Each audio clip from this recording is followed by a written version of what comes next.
Hello everyone, Shorts Fiat here, and today we're going to be looking at the Planetside 2 free-to-play model, and we'll be answering the 4 important questions of a free-to-play game. Is progression slow for people who are free-to-play? Can you be competitive without spending any real money? Is it pay to win? And is there ridiculous price gouging? So, let's look into it. Okay, here we are, and we'll start with the first question, which is character progression slow for free-to-play people? Now, character progression and advancement in this game comes in the forms of certification points, and if I remember right, for every 200 experience points you earn, you get 1 certification point. At least I think that's the math, but either way, it's a certain amount of certification. You get a certification point for experience. And this is the main way of advancement, because this is a game in which your battle rank and otherwise experience other than gain of certs is pretty much useless. All higher battle ranks give you is, a different title and a different emblem to display on your armor. But other than that, certs is where it's at. And you can use these certification points, to improve your classes. For example, with the infiltrator. Let's see, where is it? You can increase the duration and the recharge rate of your cloak, for instance, and things like that. And cert points are also what you can use to unlock different weapons and things like that. This works for both vehicles and other stuff like that. So, for example, here, if I want to unlock the other AA gun, I need to have 750 certs or 700 station cash. So basically, certs are the advancement in this game. Now, if you watch something like, for example, the Angry Joe Show review when the game first came out, you may have seen that he was saying free-to-play members in my outfit have been playing about 72 hours and haven't even got 1,000 certs yet. Arguably, when the game was released, yes, cert progression was very, very slow for free-to-play people. This has been sped up, and there's been some major changes to actually encourage or speed up the cert gain. One change was if you earn an Araxium medal on something, which I have for, where is it? Yeah, if you earn different medals for different weapons, and each medal comes with a cert reward. So if you look here, for example, the next medal for the Hailstorm Turbo Laser that I have here requires 654 more kills, but I get 200 cert points as a reward. This reward is the same for both free-to-play and paying members. So if you use a specific weapon, you're good at it, you get a lot of kills with it, you will get the same amount of cert point rewards as a paying member does. But the other thing they majorly changed is they've added the addition of service ribbons for various things like weapons and other stuff like that.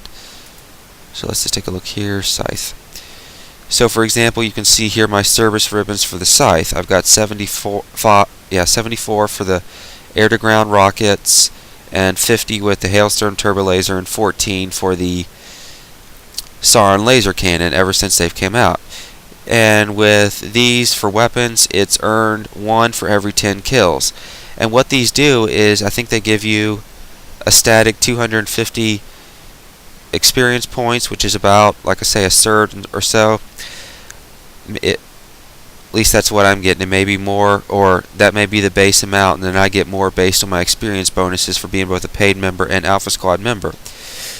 So with service ribbons like that, and there's no limit to the amount of service ribbons you can earn, that helps to increase your XP gain and therefore your cert gain. And one thing you may say is, well, if I'm free to play and don't get a lot of kills, am I still going to get ribbons? Yes, they have ribbons for revives. Every 15 people you revive is a service ribbon. Every 15,000 damage you repair is a service ribbon. Every 10,000 damage you heal is a service ribbon. So you can be completely support. You can be hardcore support and still get service ribbons. Not only that, if you're part of a base capture or a successful base defense, it also counts towards service ribbons that you can gain. For every 5 of a specific things, like this one here, the capturing of a biolab. For every 5 you get a service ribbon. And the nice thing about it is, for the first as you can see at the bottom, I know it's in German, but that translates to available service ribbon bonuses. I have 5 available.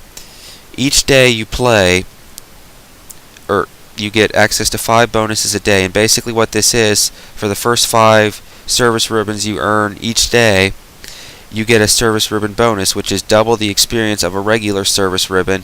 In addition, so basically for me, for example, that's 250 experience points for the service ribbon, and then if I have the available bonuses, it's another 500 experience points. And this is something that has majorly helped in the speeding up of cert acquisition for both free-to-play people and paying members. So the question then remains, is it still significantly slow for free-to-play people? Well, the main purposes I have of these free-to-play model assessment videos is to basically state the facts and let you guys make the decision for yourself. And the facts for this are simple. I looked online at my cert gain per hour based on the time I played, the number of certs that I have. The total average for my cert gain per hour as both a paying member and an Alpha Squad boost that gives 100% bonus to XP comes to around 70 certs gained per hour of gameplay. Now, you may notice if you look down here, my XP gain right now is 150. This is because I play Vanu, and Vanu is currently the underpopulated people of this server. And when you're the underpopulated factions, you can see here on this continent, we have 11% of the population, TR has 61%. As such, we're gaining a 50% bonus. So that's another thing that can help speed up your cert gain if you're playing as the underpopulated faction of the game. Though arguably, a lot of people always want to be on the winning side. They hate being on the losing side. But in this game, it has the advantage of faster cert gain. But there is one thing, though, I must point out. They've also added another system which I cannot really show you right now because there's no alerts available, but it's basically an alert system.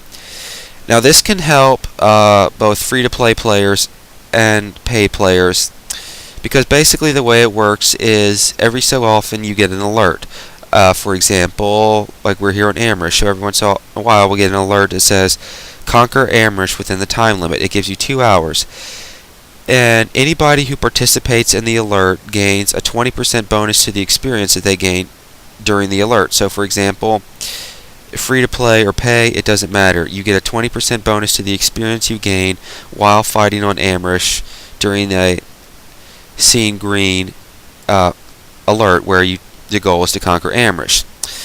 The thing is, though, the winning faction, or there's basically 10,000 experience as a end of the game. Let's see, how do I want to say this? At the end of an alert, there's 10,000 experience that's going to be divided among all participating players unless a dominating victory has been achieved. So what this means basically is, let's say there's an alert for, let's again use the reference of Seeing Green to conquer Amrish, which is this continent. Let's say at the end of the alert, the TR controlled 50% of the territory, the NC controlled 25% of the territory, and the Vanu Sovereignty controlled another 25% of the territory. So that 10,000 XP at the end would be divided up among the players of each faction based on what percentage of the map their population controlled during the alert. So for example, like I say, it's a 10,000 XP bonus, and if the Terran Republic controlled 50% of the territory, then half of 10,000, that would be half, and half of 10,000 is 5,000. So all Terran Republic players, regardless of where they are, if they're online at the time, would get 5,000 experience. And then all Vanu Sovereignty and New Conglomerate players in the aforementioned situation would each gain 2,500 experience. If, however, one faction wins a dominating victory, which means they've conquered the entire continent, the alert will instantly end, and all 10,000 experience will be given to players of the winning faction, and none given to the losing factions.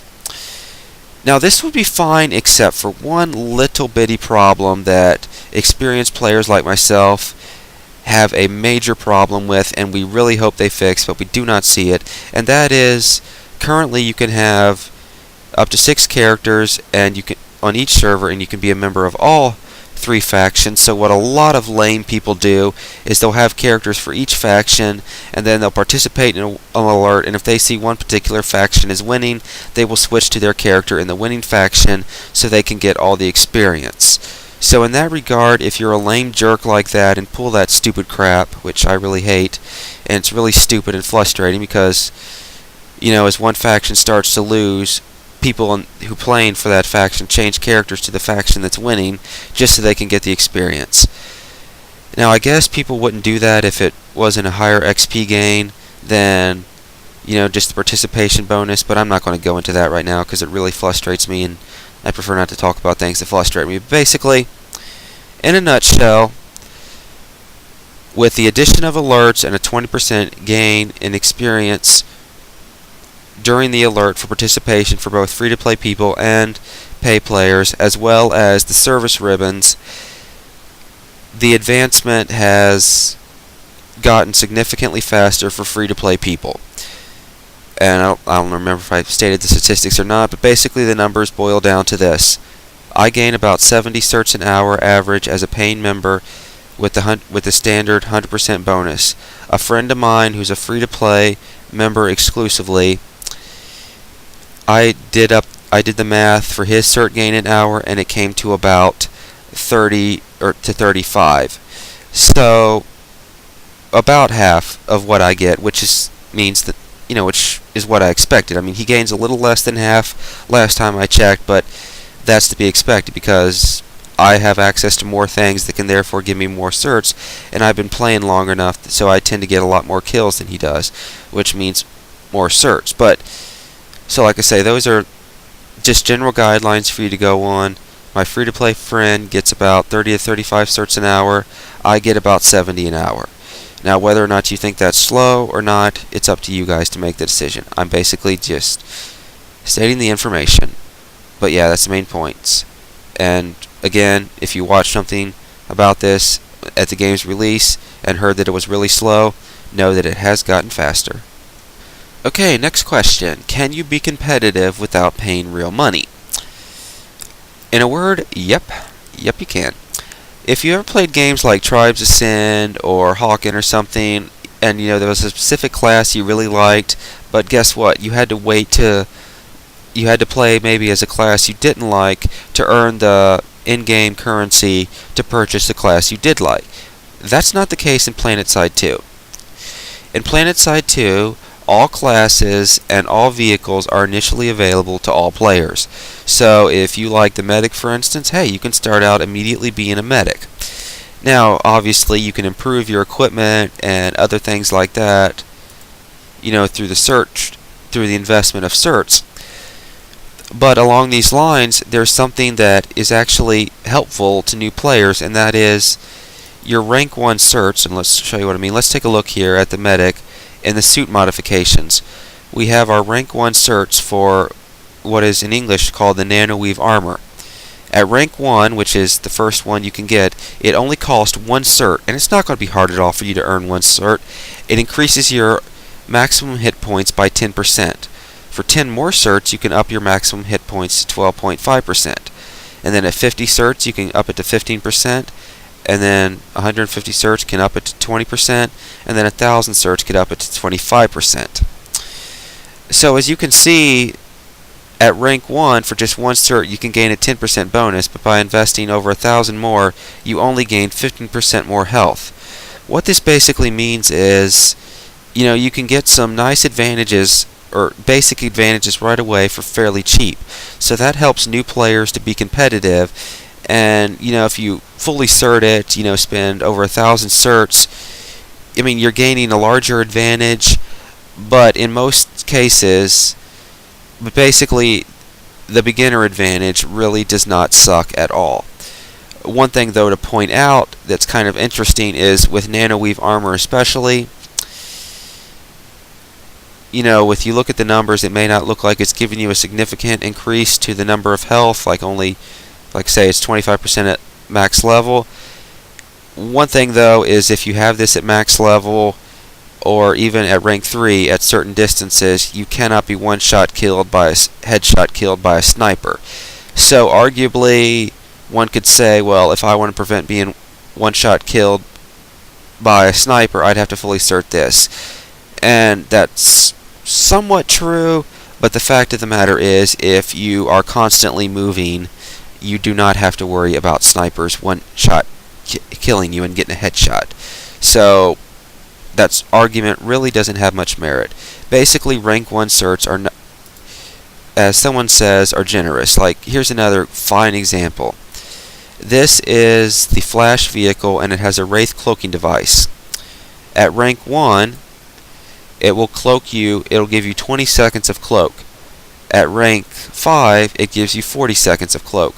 But 20 seconds of cloak is really nice. So, as Warpath Rel, who did a video on this, said, you know, it's really generous as a rank 1 cert, and that's generally the way it is with regards to certs. Very cheap, but they give a decent bonus to you. So that's nice. And like I say, all vehicles and all classes are available to all players from the start. Now obviously you'll have to unlock additional weapons, but generally speaking, for example, like the scythe, or the basic weapon for the Mag Rider. It's just, I mean, you know, you look at this, it's not really a terrible and crappy weapon, because one of the central themes of the starter weapons in this game for both infantry and vehicles is sort of a jack-of-all-trades idea. So, and the weapons that you can purchase later on are more specialized. So let's, for example, as a Vanu Sovereignty Soldier, you will start out with the Solstice as your standard weapon for like the engineer and stuff. This is a decent all-around weapon, whereas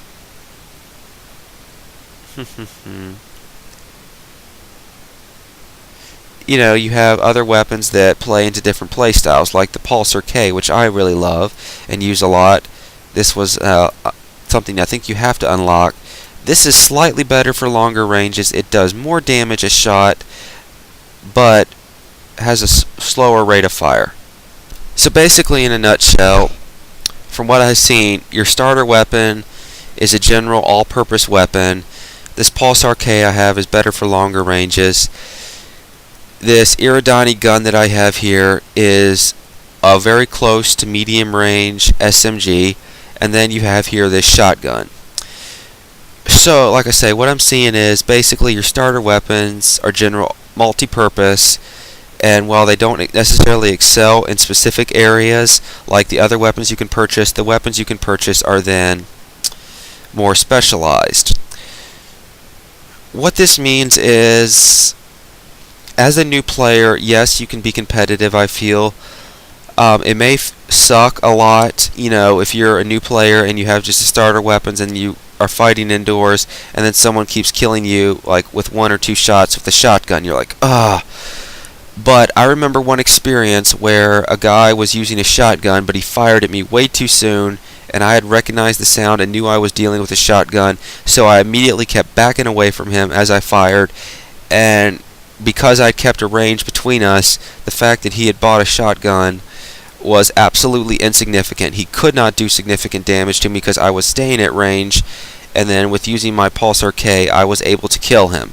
So that's some things to kind of think about, and that's a central theme with generally all the weapons. You know, for example, let's take a look at the Lightning. You start out with the Viper, which is, again, like a multi-purpose weapon. You can get other ones focused, like this one here, for Skyguard, which is anti-air, and then this other Python HE, which is a large explosion radius for anti-infantry. Whereas the Viper has an advantage over all the weapons, and again, the Viper is the starting weapon, and the advantage is it has a 6-round magazine, somewhat a small explosion radius, smaller than, you know, these anti-armor weapons. So basically what that means is, you know, if you're flying a Viper, or not flying, or driving a Lightning tank with the Viper, you know, you have a small explosion radius that you can kind of use against infantry. You've got 6 shots in case you miss, and, you know, you've got some nice damage, I guess, against armor. And if with the 6-round magazine and generally high velocity, the generally high velocity of the weapons, if you're seeing a aircraft that's hovering still and can aim, you can actually put a hurt on some aircraft with this gun. Whereas with the other stuff, like the anti-armor, you only have one shot and no explosion radius. So if you're using the Viper, for instance, like I say, you can kind of be somewhat good against both tanks and infantry. Whereas if you're using an anti-armor gun, if you counter infantry, you're going to have to aim really, really well to be able to kill them. And if they're moving around like they are and you're trying to move to dodge their shots, it's going to be really hard to land a shot. So like I say, that's the general theme, and based on that, I feel you can be very much competitive with the starter weapons. Obviously, you'll want to specialize later on in specific weapons, but based on all those things, yes, I feel you very much can be competitive with starter weapons. Next question then, is the game pay to win? If you can buy all weapons with real money, does that make the game pay to win? Well, as I just said, your starter weapons are more versatile. The weapons that you can buy with real money are more specialized. And that's basically the way Planetside tries to balance the fact that you can purchase weapons with real money. So for instance, right here with this Commissioner, I did buy this with real money. It has much more damage per shot. However, it fires only 170 rounds per minute, while the default weapon fires 451 rounds per minute. So, like I say, with all weapons, it's pretty much a trade-off in stats. So yeah, generally speaking, yeah. Wait, see, what was I going to talk about? There is one exception, though, and I'm not quite sure if I mentioned it. I guess I should have mentioned it before recently with regards to can you be competitive from the start. And if I did mention it, I'll just obviously edit this out, but if I didn't mention it, oh well, that's good.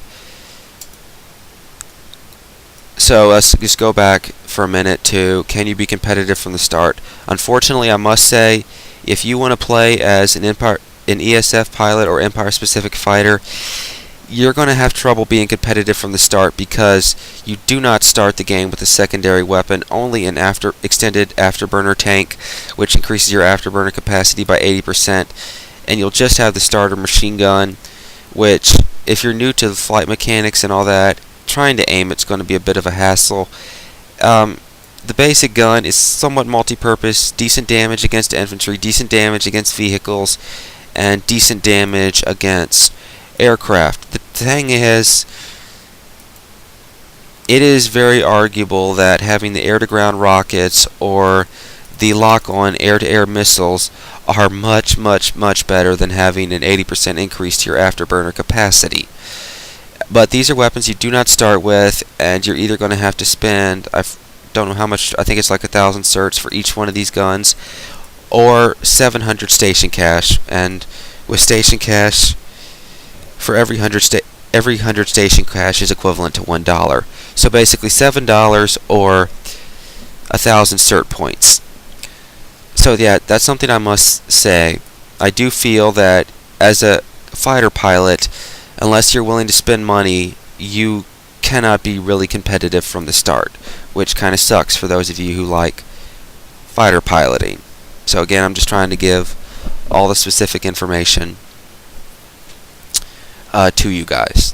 But with that said, let's go back now to is it pay to win? So arguably one person could say, well, that means then someone could come into the game, and if they immediately paid real money for air-to-air rockets, they could gain a significant advantage because, like I say, with the other stuff, weapons, it's a trade-off in stats. Basically, so if you want to pay $7 for a shotgun, yeah, you'll be deadly at close range, but what happens if you encounter a guy in long range? Because the way it works is, with your loadouts, let's say for instance here with, let's take my light assault, I have an inside shotgun loadout, but you can only equip one primary weapon at a time. So if you're out fighting and all that, and then you happen to come with a shotgun, yeah, you'll be great in close quarters, but then if you happen to encounter someone at longer range, and you aren't anywhere near an equipment terminal, you're stuck with this shotgun, and they can pick you off at longer range while you try to hope you can close the distance. So, like I say, it's a trade-off, but then arguably with the secondary weapons of the ESF, it's not really much of a trade-off, because 80% increase to your afterburner really does not help you in an actual combat, because basically running away in this game really generally does not work. So basically, by paying real money, you gain an advantage with only a slight, not even barely noticeable reduction in your afterburner capacity. Well, it's noticeable, I mean, but as far as significant in terms of fighting in battle, yeah. So one thing that you could argue is that's like definitely pay to win, because you're not doing a trade-off with weapons, really. So arguably, yes. With regards to that, with the ESF, it's kind of unbalanced with that regard. You know, of it being somewhat pay to win and the ability to not be competitive really with it from the start. Now, some people would say, well, the starter configuration, you know, with the basic gun doesn't suck. Well, yeah, I mean, I could take this setup here, which basically has the Sauron laser cannon, the starter weapon, and extended afterburner tanks just for fun, and I can get a lot of kills with this, but got to keep in mind, I've been playing for a long time. I think I have almost 80 to 100 hours, I don't know, of time spent just flying this thing. So obviously, I can aim, but a new player completely new to the game may not have that success. So you can't really argue that point, you know, that, I mean, yes, it can be good, but we're talking about your initial experiences here. But one thing, though, with regards to it being pay to win, that I want to point out is, yes, you can buy with real money the lock-on air-to-air missiles, but the defense against this is decoy flares. These can only be purchased with cert points.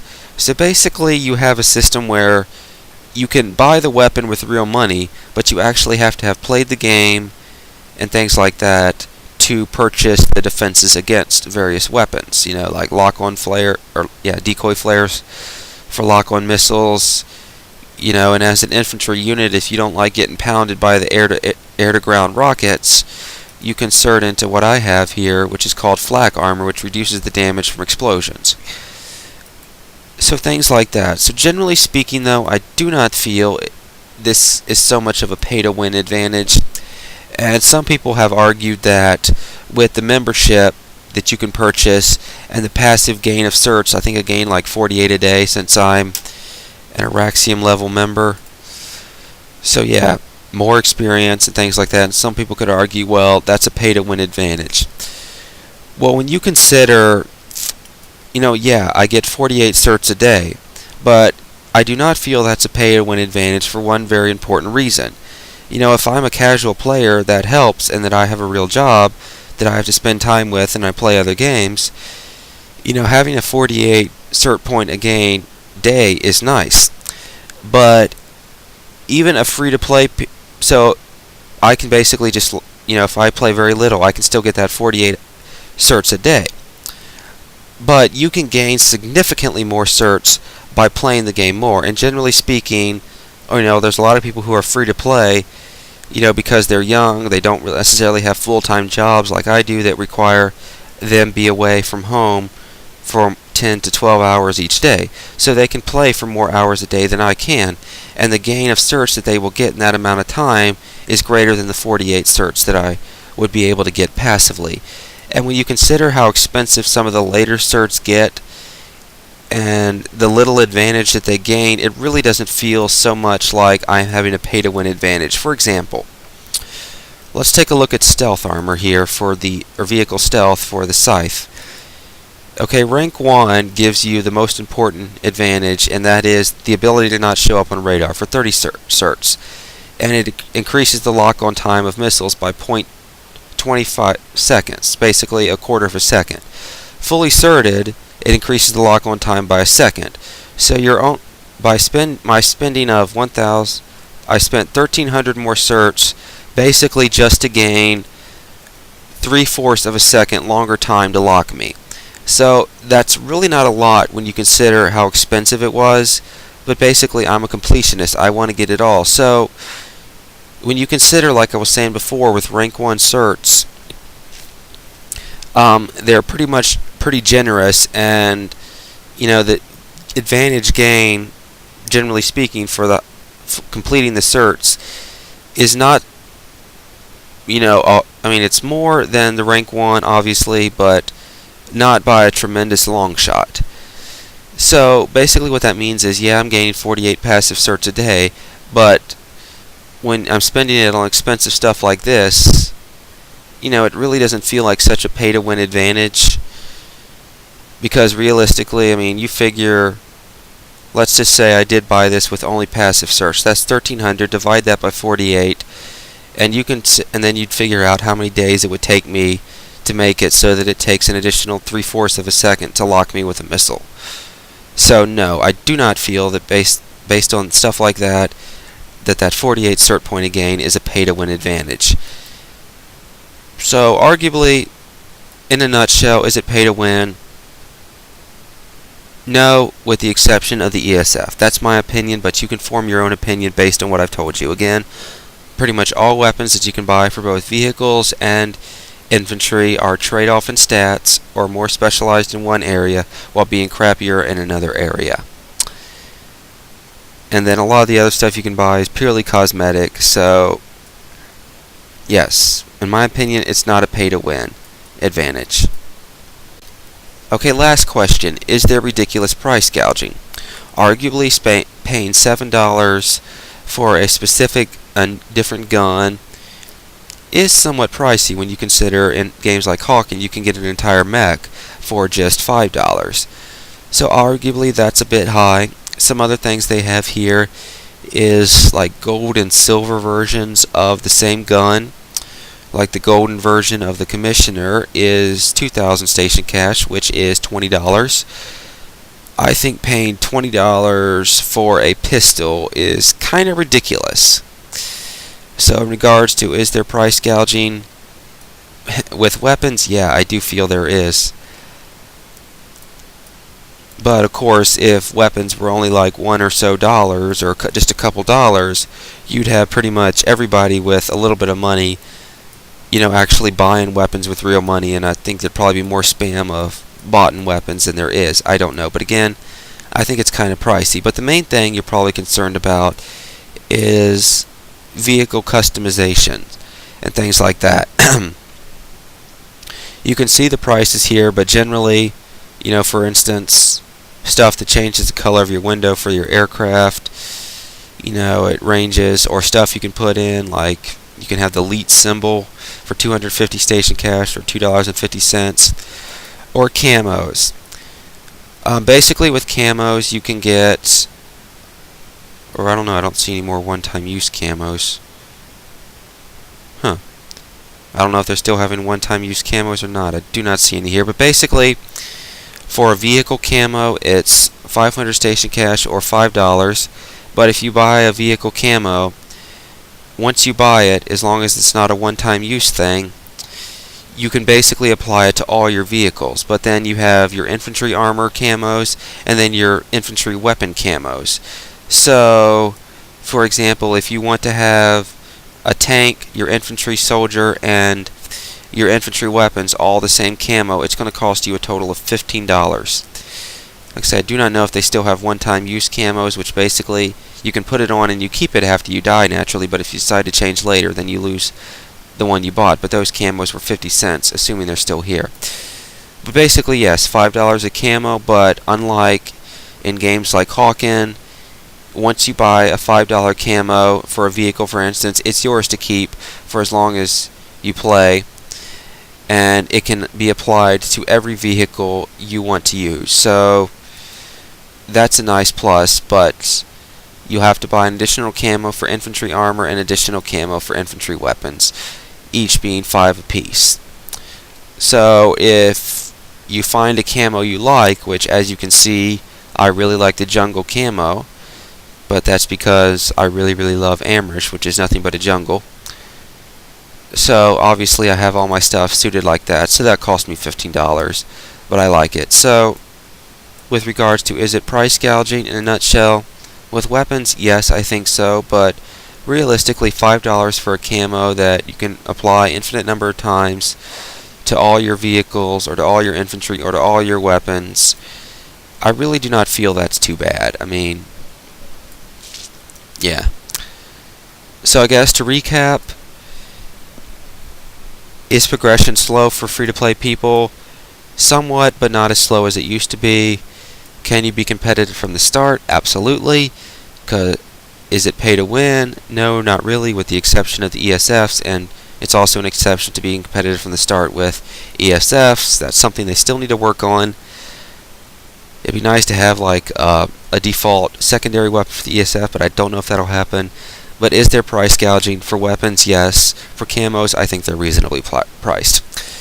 But again, I've given you the facts, and hopefully you can use that to then form your own opinion about Planetside 2's free-to-play system. With that said, thanks for watching, and have a good one.